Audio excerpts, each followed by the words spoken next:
Denis Villeneuve's Dune Part 1 begins in the distant future. Duke Leto Atreides is the ruler of the planet Caladan, and he has inspired the faith and devotion of his people. Leto's reputation spurns Emperor Shaddam, ruler of the entire known universe, to send Leto and House Atreides to take over rule of the planet Arrakis from Baron Harkonnen. Arrakis is the sole source in the universe of spice, which is not only a psychotropic substance, but the key to interstellar travel. And so the harsh and violent conditions of Arrakis are in fact the grounds of one of the most valuable resources in the entire universe. Leto is suspicious of the Emperor's motives for sending him to Arrakis, but chooses to take the position anyway, hoping to forge an alliance with the planet's natives, the Fremen. And Leto is right to have concern, as the Emperor fears Leto's rising power and popularity, and works with the displaced Baron and the Harkonnens to plot the downfall of House Atreides. Leto's son Paul is in training as his heir and future successor. Paul is mentored by many of Leto's closest allies, including the pilot and swordsman Duncan-Idaho, war master and weapons expert Gurney Halleck, the Dr. Wellington Yue, and Thufir Hawat, a mentat which is a human with the cognitive abilities of a computer. Leto's concubine and mother of Paul is Lady Jessica, an acolyte of the Bene Gesserit. The Bene Gesserit are a powerful sisterhood with many superhuman abilities like acute observation, lie detecting, and the voice, which allows them to control others. Jessica was prophesied to birth a daughter who would one day birth a son that would become the Kwisatz Haderach, a messianic figure with the ability of clairvoyance that could lead the universe to a better future. Instead, Jessica gave birth to Paul, and so the Bene Gesserit's Reverend Mother tests him to evaluate his worthiness after he begins to have potentially prophetic dreams. When Paul passes the test, the Reverend Mother secretly visits Baron Harkonnen, asking him to spare the lives of Paul and Jessica in his upcoming war against House Atreides. Upon arriving on Arrakis, Duncan-Idaho leads a party to make contact with the Fremen.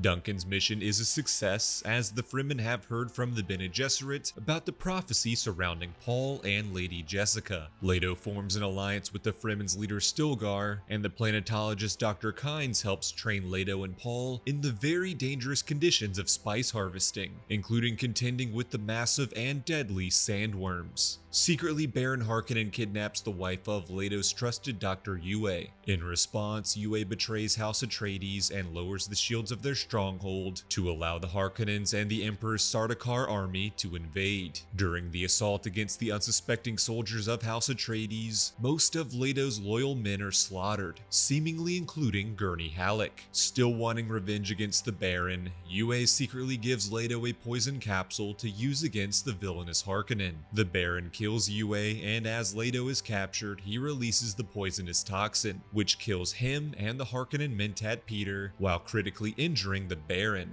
With Arrakis back under his control, the recuperating Baron places his violent and brutal nephew, the beast Rabban, in charge of the planet and its spice harvesting. Paul and Jessica are captured by the Harkonnens, but while being transported across the desert, Jessica uses the voice to overpower and kill their captors. As Paul and Jessica trek through the desert to find safety, the surrounding spice causes Paul to have intense premonitions of a holy war that is fought across the entire universe. Eventually, Paul and Jessica are found and rescued by Duncan and Kynes. The group hides out in an abandoned research facility, which Kynes explains was intended to be used to bring greenery and life back to Arrakis, before the greed for spice caused the planet to be left as a near uninhabitable desert. Wanting to avoid a massive bloody civil war across the universe, Paul informs Duncan that he plans on marrying one of the Emperor's daughters as a sign of peace and allegiance. The group is then discovered by the Sardaukar army. Duncan sacrifices himself to allow Paul and Jessica to escape, while a mortally wounded Kynes summons a sandworm to kill the villainous soldiers. The mother and son are then allowed into Stilgar's tribe of Fremen, where Paul meets Stilgar's daughter Chani, who he has been having visions of ever since arriving on Arrakis. The Fremen warrior Jamis is angry that Stilgar has allowed outsiders to join their tribe and challenges Paul to a duel to the death. Paul defeats Jamis, proving himself to the Fremen people, and decides to eventually join them in his quest to honor his father's legacy and bring a true, lasting peace to Arrakis.